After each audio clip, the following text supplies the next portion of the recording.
প্রিয় শিক্ষার্থী, কেমন আছো তোমরা সব? আশা করি ভালো আছো। বাংলা ব্যাকরণ বিধি চ্যানেলে তোমাদেরকে আরও একবার স্বাগত। আজকেও একটা রিকোয়েস্টের ভিডিও নিয়ে এসেছি। রিকোয়েস্ট করেছিলেন ইভানা পারভিন, সম্ভবত উনি একটা রিকোয়েস্ট করেছিলেন যে বিশেষ্য খণ্ড এবং বিশেষ্য খণ্ড এবং ক্রিয়া বিশেষণ খণ্ড নিয়ে একটা যদি ভিডিও বানানো যায় তাহলে খুব ভালো হয়। তো এটা আমার মাথায় লাগলো যে ঠিক আছে, এইটা নিয়েও একটা ভিডিও অবশ্যই করা দরকার, কারণ খুবই গুরুত্বপূর্ণ একটা বিষয়।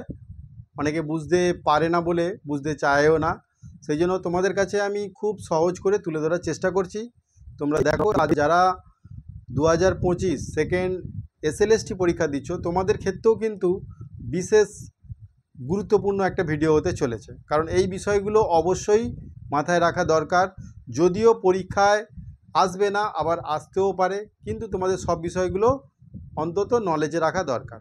চলো আমি সরাসরি ভিডিওতে ঢুকে যাচ্ছি। ইভানা পারভিন, ওনার অনুরোধেই আজকের ভিডিওটা শুরু করছি।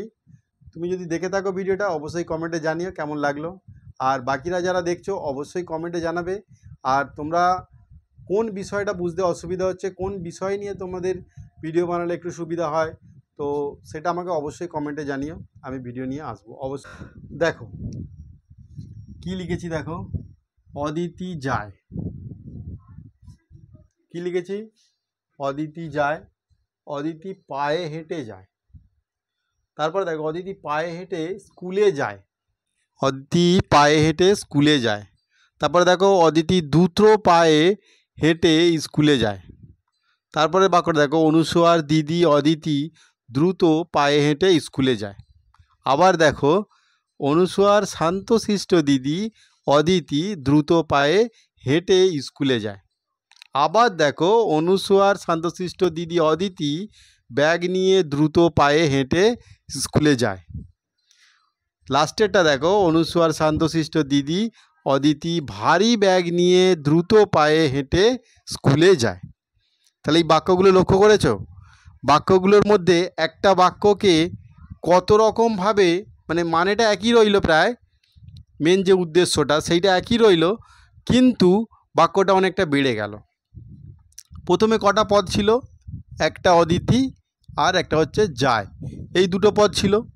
তারপরে দেখো অদিতি পায়ে হেঁটে যায়, তাহলে একটা পদ, দুটো পদ, তিনটে পদ, চারটে পদ হয়ে গেল। তারপরটা দেখো, এই রকমভাবে পদগুলো কিন্তু বাড়তেইছে। পদ যত বাড়ছে ততই বাক্যের যে দীর্ঘতা সেইটাও কিন্তু বাড়ছে। এইবারে আসবো অদিতি। এই যে অদিতি, এটা তো একটা নাম, তাহলে নামবাচক যে কোনো পদকে কি বলে? বিশেষ্য পদ বলে। নামবাচক যে কোনো পদকে বিশেষ্য পদ বলে। বিশেষ্য পদ কাকে বলে? না, যে পদের দ্বারা কোনো কিছু নাম বোঝায় সেই পদকে বিশেষ্য পদ বলে, এটা তো আমরা জানি। এখানে উদ্দেশ্যটা কি আর বিধেয়টা কি আমাকে আগে জানতে হবে। উদ্দেশ্য দেখো, এখানে উদ্দেশ্য আর বিধেয়। উদ্দেশ্য কে ছিল? না অদিতি। আর বিধেয় কে? না যায়। ঠিক আছে, বিধেয় হচ্ছে যায়। তাহলে উদ্দেশ্যটা কতটা বেড়েছে? বাড়তে বাড়তে বাড়তে বাড়তে এখান পর্যন্ত এসেছে। অনুসুয়ার শান্তশিষ্ট দিদি অদিতি ভারী ব্যাগ নিয়ে পায়ে হেঁটে দ্রুত স্কুলে যায়। তাহলে উদ্দেশ্যটা কতটা বেড়ে গেছে? এখানে উদ্দেশ্য সম্প্রসারণও হয়েছে এবং বিধেয় সম্প্রসারণও হয়েছে। এইবারে আসছি যে বিশেষ্য খণ্ড। একটা বাক্যের তিনটি খণ্ড থাকে। খণ্ড কাকে বলে? দেখো, ধরো একটা সরল রেখা, এটাকে আমি দুটো ভাগে ভাগ করে দিলাম, তাহলে কটা খণ্ড পেলাম? এইটা একটা খণ্ড, এইটা একটা খণ্ড, এইটা একটা খণ্ড। তাহলে কটা খণ্ড হলো? তিনটে খণ্ড হলো। তাহলে এই তিনটে খণ্ড, আবার এই খণ্ডটাকের মধ্যেও আবার আমি অনেক ভাগ করতে পারি, তাই তো? তো এই ছোট ছোট খণ্ডগুলো নিয়ে একটা বড় খণ্ড হয়। এখানেও সেরকম ছোট ছোট খণ্ডগুলো নিয়ে একটা বড় খণ্ড হয়, হয়তো ঠিক বাক্যের ক্ষেত্রেও তাই। বাক্যের মূল যে খণ্ড তিনটি, কি কি তিনটি? না, একটা হচ্ছে বিশেষ্য খণ্ড। কি খণ্ড না বিশেষ্য খণ্ড। আমি কি বলেছি না এই একটা খণ্ডের মধ্যে যদি এটা বিশেষ্য খণ্ড হয় এই লাইনটা, তাহলে এর মধ্যেও ছোট ছোট আরও খণ্ড থাকতে পারে, টুকরো থাকতে পারে। ঠিক আছে, আর একটা দেখো ক্রিয়াখণ্ড, একটা হচ্ছে ক্রিয়াখণ্ড, আর একটা হচ্ছে তিনটে খণ্ড কি কি না একটা হচ্ছে বিশেষ্য খণ্ড, একটা ক্রিয়াখণ্ড, আর একটা হচ্ছে ক্রিয়া বিশেষণ খণ্ড। এই তিনটে খণ্ড নিয়ে বাক্য তৈরি হয়। আবার কেউ কেউ মানে যে বাক্যের দুটো খণ্ড। কি কি দুটো খণ্ড মানে উদ্দেশ্য আর বিধেয় যেহেতু একটা আলাদা একটা পার্ট, আবার ওইটাকে ঘুরিয়ে বলা যায় বিশেষ্য খণ্ড আর ক্রিয়াখণ্ড। মানে উদ্দেশ্য আর বিধেয় একই ব্যাপার, কিন্তু তোমাদেরকে আলাদা আলাদা করে শিখতে হবে। এর মধ্যে একটু তফাৎ আছে, সেইটা আমি আরও ভাঙছি। এই এখন কিন্তু বাংলা ব্যাকরণে ধরা হয় তিনটে খণ্ড, একটা হচ্ছে বিশেষ্য খণ্ড, একটা হচ্ছে ক্রিয়াখণ্ড, আর একটা হচ্ছে ক্রিয়া বিশেষণ খণ্ড। বিশেষ্য খণ্ডটা কি? এই খণ্ডটাকে অনেক সময় কি বলা হয় গুচ্ছ। গুচ্ছ মানে কি? এই খণ্ডটাকে কি বলা হয় না বিশেষ্য। এই গুচ্ছটা যা আর খণ্ডটাও তাই। গুচ্ছ কেন বলেছে না এর ভেতরে আরও অনেকগুলো অংশ আছে, সেই জন্য এটা বিশেষ্য গুচ্ছ, বিশেষ্য গুচ্ছ পদ বা বিশেষ্য খণ্ড। একই ব্যাপার, ক্রিয়া বিশেষণ খণ্ড বা ক্রিয়া বিশেষণ গুচ্ছ, ক্রিয়াখণ্ড বা ক্রিয়াগুচ্ছ। তো এইগুলো কীরকমভাবে হয়, যখন দেখো আমি এই যে অদিতি যেটা লিখলাম নাম, এই নামের সাথে আমি আরও কিছু রিলেটেড যোগ করলাম, সেইগুলোও কিন্তু নামবাচক পদ।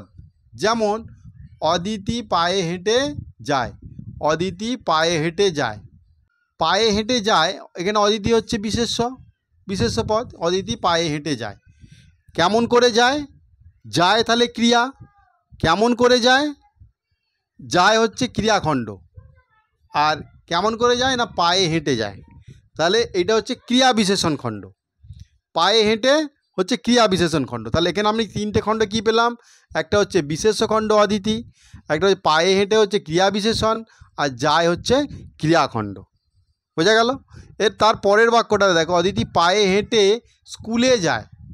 এখানে আবার একটা অংশ জুড়ে গেছে যে স্কুলে, অদিতি পায়ে হেঁটে স্কুলে যায়, তাহলে এই স্কুলটাও হচ্ছে বিশেষ্য পদ, স্কুলটাও হচ্ছে বিশেষ্য পদ। তাহলে এই অদিতি আর স্কুল এই দুটো হচ্ছে বিশেষ্য, তাহলে এই দুটো হচ্ছে বিশেষ্য গুচ্ছ পদ বা বিশেষ্য খণ্ড।